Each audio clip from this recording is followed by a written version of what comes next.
الحمدللہ الذی وکفى والسلام علی عبادہ الذین اصطفى اما بعد فقد قال النبی صلی اللہ علیہ وسلم ومن تزوج امرأة لنفسها لم يزد الله إلا ظلا ومن تزوج لمالها لم يزد الله إلا فقرا آخری او کما قال علیہ الصلوۃ والسلام۔ صدر محترم اور کرام قدر سامعین اکرام، اس وقت میرا موضوع سخن ہمارے معاشرے کے متاثر ہے جس نے زندگیوں کی بنیادوں کو ہلا کر رکھ دیا، سینکڑوں ہزاروں گھروں کو تباہ اور برباد کر دیا اور کتنے ہی جذباتوں کو مسل کر رکھ دیا کہ وہ بیماری ہے جسے آپ جہیز کے نام سے یاد کرتے ہیں۔ میں نے خطبے کے آخری میں ایک حدیث شریف پڑھی جس میں حضور کلنور عربی صلی اللہ علیہ وسلم کا پاک ارشاد ہے کہ جو شخص عزت حاصل کرنے کے لیے شادی کرے گا تو رب ذوالجلال اس کو ذلت کے سوا اور کچھ نہ دیں گے، اور جو شخص مال و دولت کے لیے شادی کرے گا تو اس کو فکر و فاقہ اور تنگیستی کے سوا اور کچھ نصیب نہ ہوگا۔ اسلام کے بازمانوں، ہندوستان میں اور خاص کر کے ہمارے معاشرے میں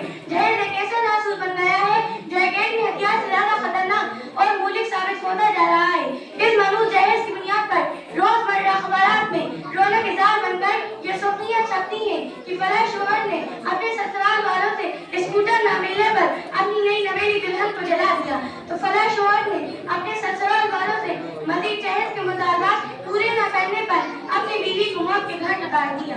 عجب ماجرا ہے حضرات دیکھیے، عجب ماجرا ہے حضرات دیکھیے، داماد مانگتا ہے خیرات دیکھیے۔ میرے پیارے دوستوں، اخبارات کی یہ سرخیاں صرف غیر قوموں میں ہی نظر آتی تھی، لیکن افسوس سدا افسوس رفتہ رفتہ یہ ہمارے اسلامی معاشرے کے اندر بھی یہ وبا پھیل ہوئی ہے کہ آج اخبارات کے اندر جہیز کے لیے بھیج جانے والی کہیں فاطمہ، کہیں رضیہ، کہیں شبنم، کہیں فردازہ اسلام کے نام لیواؤں سے یہ کہہ رہی ہیں کہ کاش اسلامی معاشرے میں کتابوں اور باتوں کے بجائے عمل میں آ جائے۔ حضرات، عورت رب الجلال کی جانب سے عطا کردہ وہ حسین تحفہ ہے جس نے انسانی زندگی کو رانائی بخشی، اسی کے دم سے نظاروں میں خوبصورتی پیدا ہوئی، اسی معصوم کلی حضرت آدم علیہ السلام کی زندگی سے خوف و وحشت کو دور کیا، لیکن ان تمام باتوں کے باوجود ظلم کی تاریخ شاہد ہے کہ اس دادپانی میں جتنے مظالم برپا ہوئے ہیں ان میں زیادہ صرف نازک پڑے ہوئے ہیں۔ اس بے رحم سماج نے عورت کو جس نظر سے دیکھا ہے وہ قابل مذمت ہے۔ تاریخ خیالات ایسے دردناک واقعوں سے بھری پڑی ہے کہ حضرت مریم علیہ السلام کو متهم کر کے جنگلوں کی خاک جلوائی، تو نمرود نے اپنی بیٹی کو اسلام لانے کی پاداش میں آگ میں پھینک دیا، تو کہیں عرب کے جاہل معاشرے نے بیٹیوں کی پیدائش کو اس قدر منحوس سمجھا کہ ان کو پیدا ہوتے ہی درگور کر دیا جاتا تھا۔ سامعین اکرام، آج بھی ان دوشیزاؤں پر ظلم و ستم کے پہاڑ توڑے جا رہے ہیں، جبر و تشدد کی خاردار جھاڑیاں ان کی رخ میں آئے ہیں، آج بھی ان عورتوں کے ارمانوں کا خون کیا جا رہا ہے۔ غریب گھرانوں کی بیٹیوں پہ خدا کی باعث اور کشادگی کے باوجود تنگ ہو رہی ہیں۔ پوری دنیا میں یہ بات روز روشن ہوتی ہے کہ جس گھر میں لڑکی جوانی کی دہلیز پہ قدم رکھتی ہے اسی دن سے والدین کی نیند حرام ہو جاتی ہے، زندگی کا ہر لمحہ سانپ کی طرح لگنے لگتا ہے۔ ایک طرف لڑکی کی اٹھتی ہوئی جوانی ہوتی ہے تو دوسری طرف درد گھڑیوں کی اٹھتی ہوئی نگاہیں ہوتی ہیں، تو تیسری طرف پڑوسیوں کی چینی گوئیاں ہوتی ہیں۔ والدین اس گلاب کے پھول کو سچانے کے لیے جب کسی لڑکے کی تلاش کرتے ہیں تو جہیز کے مطالبات ان کے ارادوں کو وہیں سے مسل کر رکھ دیتے ہیں۔ ارے جہیز کے ٹھیکیداروں، کان کھول کر سنو ذرا دیکھو، سید الانبیاء تاجدار وطن احمد مصطفیٰ محمد صلی اللہ علیہ وسلم کی پیاری اور لاڈلی بیٹی حضرت فاطمہ رضی اللہ عنہا کا عقد مستون کس انداز سے ہوتا ہے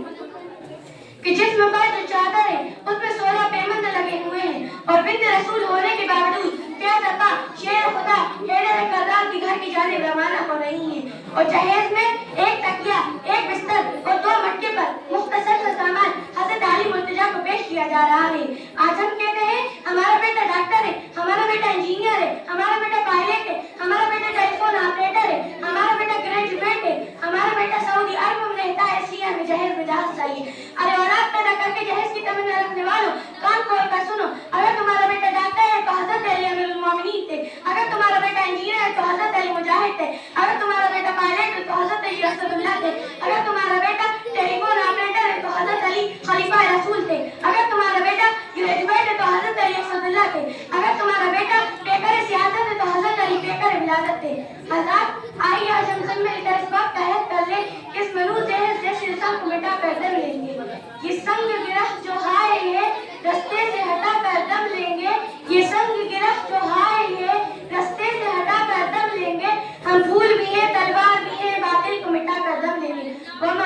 إلا بالحق.